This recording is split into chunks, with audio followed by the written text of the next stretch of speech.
कि कौन तोह से रंगदार करी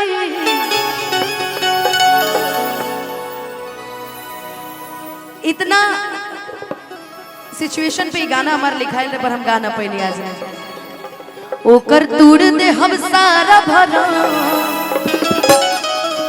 जब गावे गावे के मौका आयल कार्यक्रम से फ्री बनी तो पता चला मैटर में पुराना हो गया कहीं चला अब नया आई तब गावल जाए लेकिन कोई पुराना मैटर नहीं होता है कि कवन तोहरा के बोल दी सना हम हवे में गोली मार दे हम कि रंगदारी मिलल बा विरासत में रंगदारी की राजा रंगदार तू झारत चला झीला में गर्दा का भारत चला कि रंगदारी मिलल बा विरासत में टाइम न लगी धासत में ये गाना ना हाँ पर हम कहेंगे कि राजा रंगदार तू झारत चला झीला में गर्दा का भारत चला। एक बार वो गा दे जना अपनी छोटी बहन वाला गाना। चश्मा लगा के हैंडसम लगा तारा। देखो आज इस कार्यक्रम में पुराने लोगों से ज्यादा मेरे जीजा जी भी आए हुए हैं। अच्छा कहाँ है मयंक जीजा जी देखो सामने बैठे हैं वो तो हाथ हिलाए जीजा जी हाथ उठाइए। अच्छा मिले जीजा जी भी आए हुए हमारे बगल में हमारी दोस्त बैठी है कहाँ खाने चली गई क्या तुरंत। अच्छा ठीक है जीजा की बहन है का? नहीं बहुत छोटी छोटी है सब। अच्छा तब 10 साल के क्या राखी बंधवाओगे क्या बनवा लेंगे आप कहेंगे तो कि चश्मा लगा के साम लगा तारा कि साउथ वाला हीरो से न कम लगा तारा कि तोहरे के दिल हम देहबे करे जा तू त बम लगा तारा तोहरे के दिल हम देहबे करे जा तू त बम तोहरे के दिल हम देहबे करे जा तू त बम लगा तारा तोहरे के दिल हम देहबे करे जा तू त बम लगा तारा। चश्मा लगा के हैंडसम लगा तारा चश्मा लगा के हैंडसम लगा तारा साउथ वाला हीरो से न कम लगा तारा साउथ वाला हीरो से न कम लगा तारा तोहरे के दिल हम देहबे करे जा तू त बम लगा तारा तोहरे के दिल हम देहबे करे जा तू त बम लगा तारा। भैया अनुपमा जी आपकी छोटी बहन का गाना कौन सा पता है गौर इसी पे है। हाँ फिल्मी हीरोइन से न कम लगा तारू बूढ़ावा जवान के पसंद लगा तारू फिल्मी हीरोइन से न कम लगा तारू बूढ़ावा जवान के पसंद लगा तारू कि केहू कहे बम केहू कहता सनम तू रसियन लगा तारू कि केहू कहे बम केहू कहता सनम रसियन लगा तारू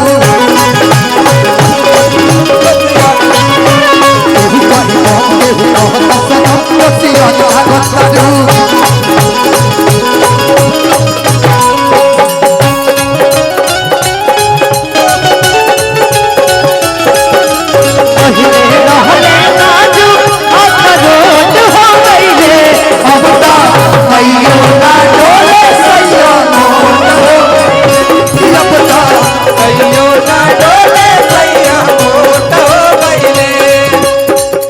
अरे भैया आज देखिए हमारी सारी दोस्त रिया आई हुई है भाई।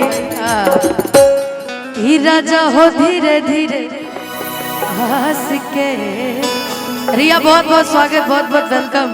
क्या बात कि सीधे करे जवाब में धंस के कि मुस्कान मारेला सीधा जान मारेला।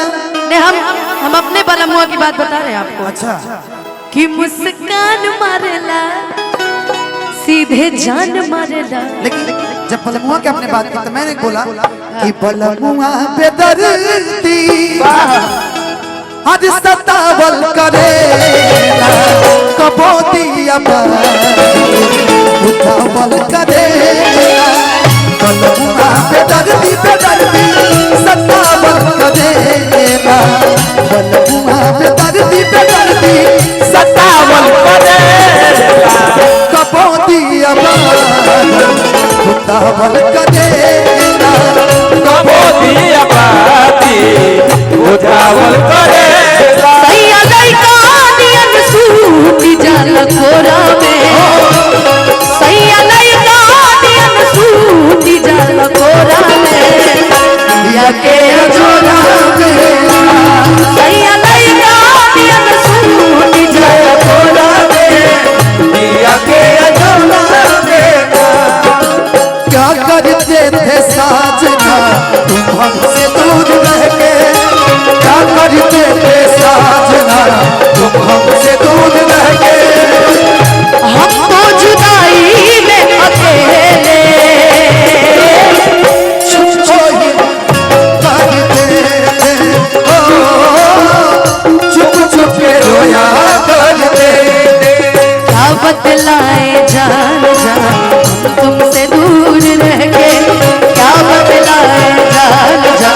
अनुपमा जी